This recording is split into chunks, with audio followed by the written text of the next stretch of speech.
नमस्कार दोस्तों। आखिर वो तीन लोग कौन हैं जिनको स्त्रियां अक्सर अपना दिल दे बैठती हैं? मित्रों, आज की कहानी बड़ी ज्ञानवर्धक है। सज्जनों, स्वागत है आप सभी का नवजीवन ज्ञान गंगा यूट्यूब चैनल में। मित्रों, जो भाई हमारे चैनल पर नए मेहमान दर्शक बनकर के आए हैं, उनसे निवेदन है चैनल को सब्सक्राइब अवश्य करें, वीडियो को लाइक करें और बेल आइकॉन अवश्य ऑन कर लें, जिससे हमारी सभी ज्ञानवर्धक वीडियो का नोटिफिकेशन सबसे पहले आपको मिल सके और आप उसका लाभ उठा सकें। मित्रों, आखिर वो तीन लोग कौन हैं जिनको स्त्रियां अक्सर अपना दिल दे बैठती हैं, अर्थात उन पर मोहित हो जाती हैं? मित्रों, वाराणसी में प्रभाग्यसेन नाम का एक राजा रहता था। राजा की बेटी बहुत ही सुंदर थी, जिसका नाम था मंदाकिनी। मंदाकिनी की सुंदरता की चर्चा दूर दूर तक फैली हुई थी। सैकड़ों राजकुमार मंदाकिनी से विवाह करने के लिए लालायित रहते थे, लेकिन मंदाकिनी ने सभी राजकुमारों को एक एक करके निराश कर लौटा दिया। उसने किसी से भी विवाह नहीं किया, किसी ने भी राजकुमारी का दिल नहीं जीत पाया। एक दिन राजकुमारी गंगा के किनारे टहल रही थी। वहीं पर उसकी भेंट एक सुंदर राजकुमार से हो गई, जिसका नाम बसु था। बसु बड़ा ही आवारा और बड़ा ही वेश्यागामी व्यक्ति था। उसने न जाने कौन सा मोहिनी मंत्र राजकुमारी के ऊपर कर दिया। राजकुमारी उस पर लट्टू हो गई। राजकुमारी ने अपने पिता से कहा कि वो बसु के साथ अपना विवाह करना चाहती है। यदि बसु से उसका विवाह नहीं हुआ तो वो आजीवन कुंवारी बैठी रहेगी। सज्जनों, राजा ने भी उसकी बात मान ली।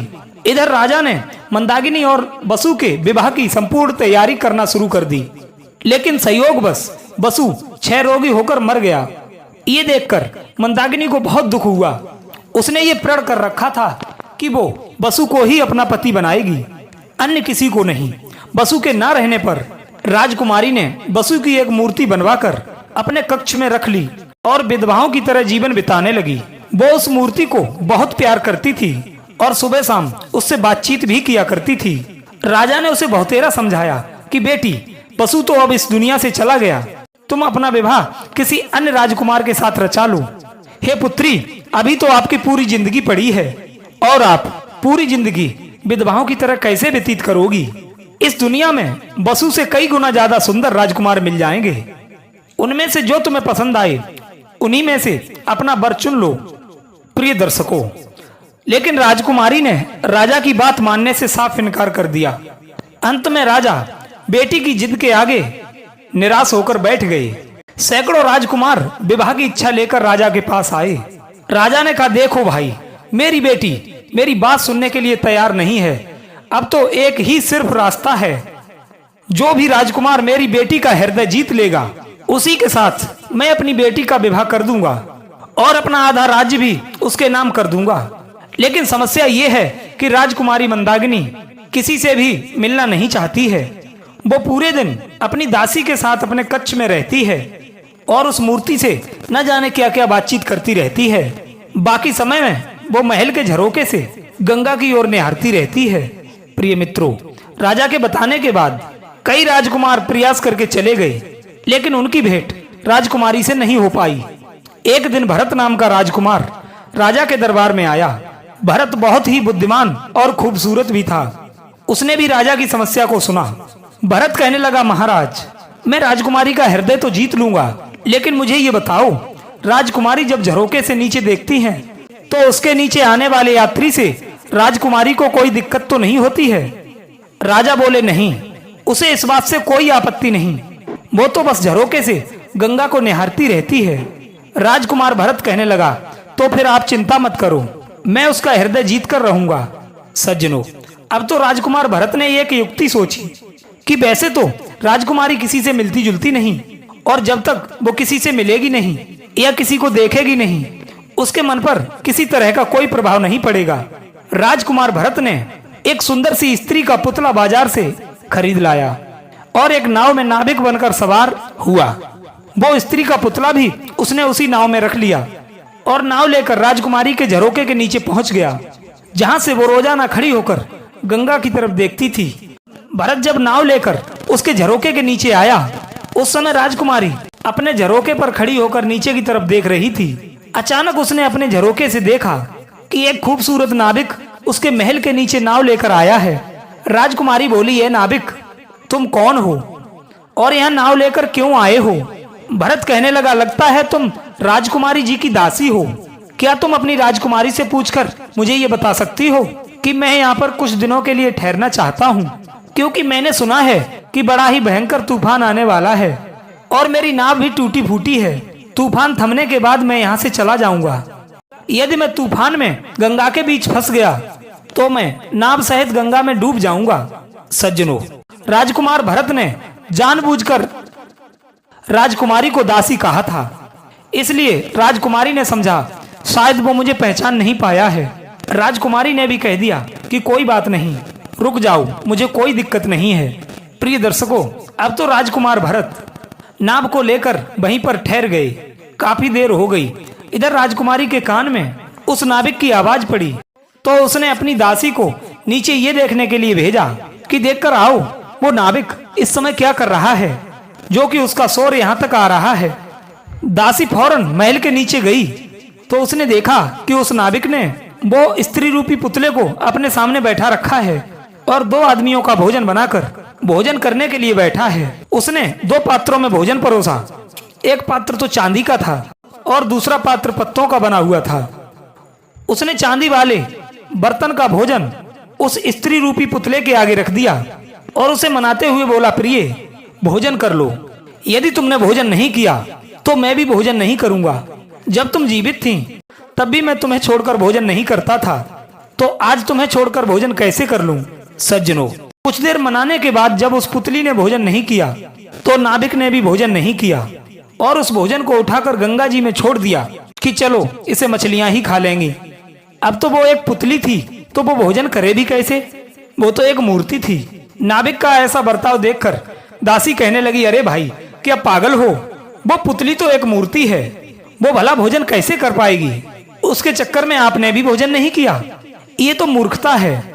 राजकुमार भरत ने उस मूर्ति को उठाकर गले से लगा लिया और आंखों में आंसू भरकर रोता हुआ बोला, हे देवी जी, ये मूर्ति मेरी प्राण प्रिया पत्नी है।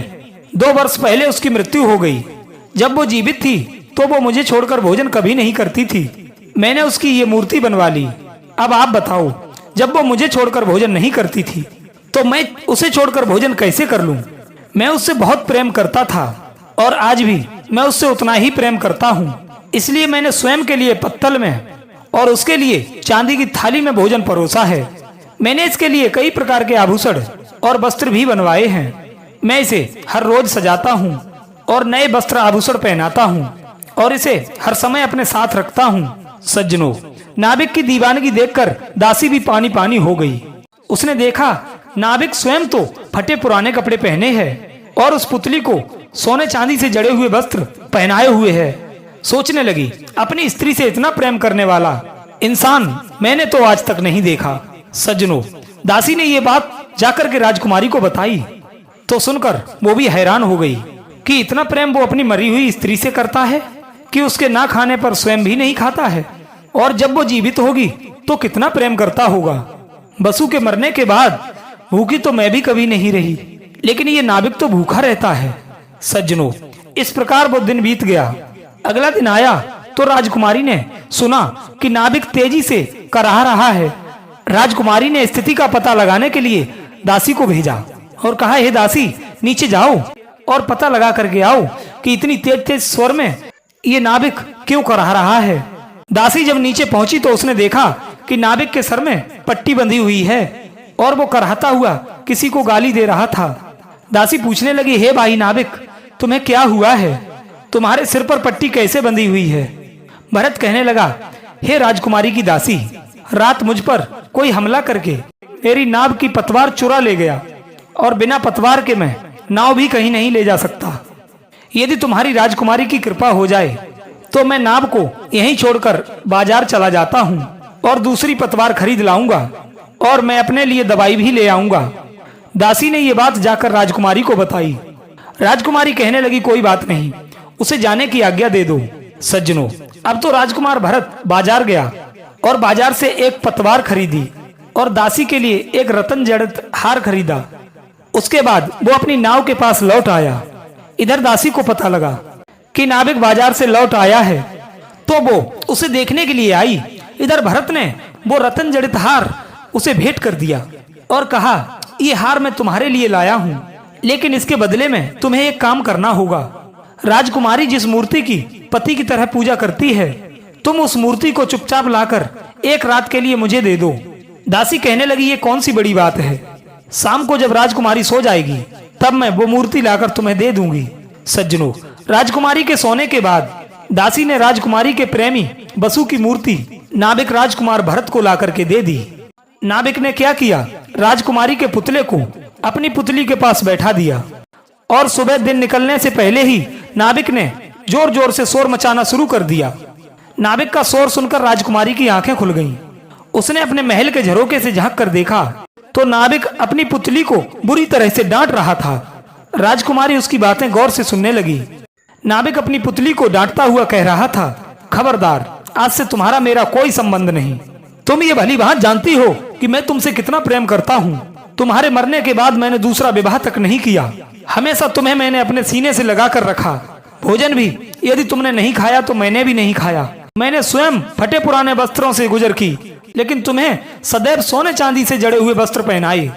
लेकिन तुम तो बड़ी ही धोखेबाज निकली। एक रात के लिए मैं बाहर क्या चला गया, तुमने तो दूसरे पुरुष से दोस्ती कर ली। मेरे ना होने पर उसे तुमने अपने पास बुला लिया। अब मैं तुम्हारे साथ एक पल भी नहीं रह सकता। किसी ने सच कहा है, जैसे आग लकड़ियों से नहीं अगाती, सागर नदियों के जल से नहीं अगाता, मृत्यु प्राणियों से नहीं अगाती, उसी तरह उल्टा स्त्रियां पुरुषों से नहीं अगाती। दुष्ट चरित्र वाली स्त्रियां न दान से, न मान से, न शास्त्र ज्ञान के उपदेशों से, न सेवा से, न चाटुकार से किसी भी तरह से बस में नहीं रहती हैं। बहुत सी स्त्रियां तो ऐसी होती हैं, चाहे उनका पति कितना भी गुणवान, सुंदर और यशस्वी हो, धनवान और बलवान हो, तो भी वो उन्हें छोड़कर पर पुरुषों में आसक्त हो जाती हैं, चाहे वो कितना भी कुरूप या अवगुणी क्यों ना हो। दर्शक बंधुओं, किसी ने कहा है कि दूर के ढोल सुहावने लगते हैं, पर पुरुषों को स्त्रियां पहचान नहीं पाती, उनके दोष, उनके अवगुणों को नहीं निहार पाती हैं। प्रिय मित्रों, इस प्रकार नाविक को अपनी पत्नी को डांटते हुए देखा तो राजकुमारी का ध्यान अपने प्रेमी की मूर्ति की तरफ चला गया। लेकिन ये क्या, बसु की मूर्ति तो अपने स्थान से गायब थी। यह देखकर राजकुमारी घबरा गई। वो भागती हुई नाविक के पास पहुंची तो उसने देखा उसके प्रेमी की मूर्ति नाविक की पुतली के पास बैठी हुई है। राजकुमारी को अपनी आंखों पर भरोसा नहीं हुआ कि एक बेजान मूर्ति यहाँ चलकर कैसे आ गई। नाविक कहने लगा, जरूर कल रात इसी ने मुझ पर हमला किया होगा और आज मेरी पत्नी को हत्याने के लिए आ गया है। ये दुष्ट पुतला जब जीवित होगा जरूर पर स्त्रियों में लिप्त रहता होगा, इसीलिए इसने मेरी पत्नी को बहला लिया है। मित्रों, वो नाविक कभी पुतले को डांटता तो कभी पुतली को। अपनी पुतली को डांटते हुए और राजकुमारी को सुनाते हुए कहने लगा, अरे उल्टा, तुझ पर मैंने कितना विश्वास किया, फिर भी तू इस लंपट पुतले के फंदे में आ गई। तुझ धोखेबाज के लिए मैं इतने दिनों से पागलों की तरह घूम रहा हूँ। तेरे बिना मैं भोजन भी नहीं करता हूँ। अब मैं समझ गया हूँ कि तुम दुष्चरित्र हो। अब तुम धोखेबाजों की मुझे कोई भी जरूरत नहीं। इतना कहकर उस नाविक ने उन दोनों पुतलों को गंगा में डुबो दिया। सज्जनों, इधर अपने पुतले की करतूत देखकर राजकुमारी को उससे नफरत होने लगी। सोचने लगी, मैं ऐसे दुष्ट पुरुष के लिए अब तक विधवा बनकर रह रही थी जो पर स्त्रियों में रमण करने वाला है। उस बसु के लिए राजकुमारी के हृदय में जितना भी प्रेम था वो सब नष्ट हो गया और उस नाविक के प्रति उसका मन आकर्षित हो गया। सोचने लगी, यदि ये व्यक्ति मेरा पति बनेगा तो मेरा जीवन धन्य हो जाएगा। इतना प्रेम करने वाला पुरुष मुझे कहीं नहीं मिल सकता। सज्जनों, उधर वो नाविक नाव लेकर वहां से जाने को हुआ तो राजकुमारी ने उसे रोकते हुए कहा, सुनो जी, मैं दासी नहीं हूँ, मैं यहाँ की राजकुमारी मंदाकिनी हूँ। तुम्हारी वजह से आज मेरी आंखें खुल गईं, वरना मैं उस धोखेबाज के लिए विधवा का जीवन जीती रही। तुमसे अच्छा इंसान मुझे नहीं मिल सकता। क्या तुम मेरे साथ विवाह करोगे? मित्रों, राजकुमार भरत ने शर्माते हुए अपनी सहमति दी। इधर राजकुमारी नाविक को लेकर अपने पिता के पास पहुंची और उससे विवाह करने की इच्छा जताई। राजा तो पहले से ही जानते थे कि वो नाविक नहीं, एक राजकुमार है। फिर भी उन्होंने बेटी के मन की बात जानने के लिए राजकुमारी से कहा, हे पुत्री, जिस नाविक से तुम विवाह करना चाहती हो वो तो अत्यंत दीन गरीब है। इसके साथ तुम अपना जीवन कैसे बिता पाओगी? तब राजकुमारी कहने लगी, पिताजी, ये नाविक गरीब जरूर है, लेकिन इसका हृदय बड़ा ही निर्मल और पवित्र है। मैं इसके साथ जीवन भर सुखी रहूंगी, ये बात मुझे अच्छी तरह से मालूम है। सज्जनों, इधर बेटी की बात सुनकर राजा साहब बहुत प्रसन्न हो गए और दोनों का विवाह करा दिया। राजकुमार भरत को आधा राज्य दे दिया। मित्रों, कहते हैं स्त्री उस पुरुष से अत्यंत खुश रहती है जो खूबसूरत होने के साथ साथ गुणों का धनी हो। अच्छा पति वही होता है जो अपनी स्त्री की सबके सामने तारीफ करे, पत्नी की गलती पर उसे एकांत में समझाए, घर वालों के सामने उसे बेइज्जत ना करे, पत्नी को जान से ज्यादा प्रेम करता हो, उसके व्यवहार में किसी तरह का छल कपट ना हो, जो मन में हो वही जुबां पर हो, विश्वासी और निर्मल मन वाला हो। अक्सर ऐसे पुरुषों पर स्त्रियां अतिशीघ्र रीझ जाती हैं। नंबर 2, जो पुरुष स्त्रियों के अत्यंत निकट रहता हो, अक्सर स्त्रियों का मन उन्हीं में रम जाता है। कहते हैं राजा स्त्री लताएं अपने पास रहने वाले का आश्रय लेते हैं। नंबर 3, जो बुरे वक्त में उसके साथ खड़ा हो, उसे हर प्रकार की विपत्ति से उबारने वाला हो। ऐसे पुरुषों पर स्त्रियां अतिशीघ्र मोहित हो जाती हैं, क्योंकि स्त्रियों का भी मन बड़ा कोमल होता है। मित्रों, ये कहानी आपको कैसी लगी? अपनी कीमती राय कमेंट में अवश्य बताना। आप सभी का बहुत बहुत धन्यवाद। जय श्री कृष्णा।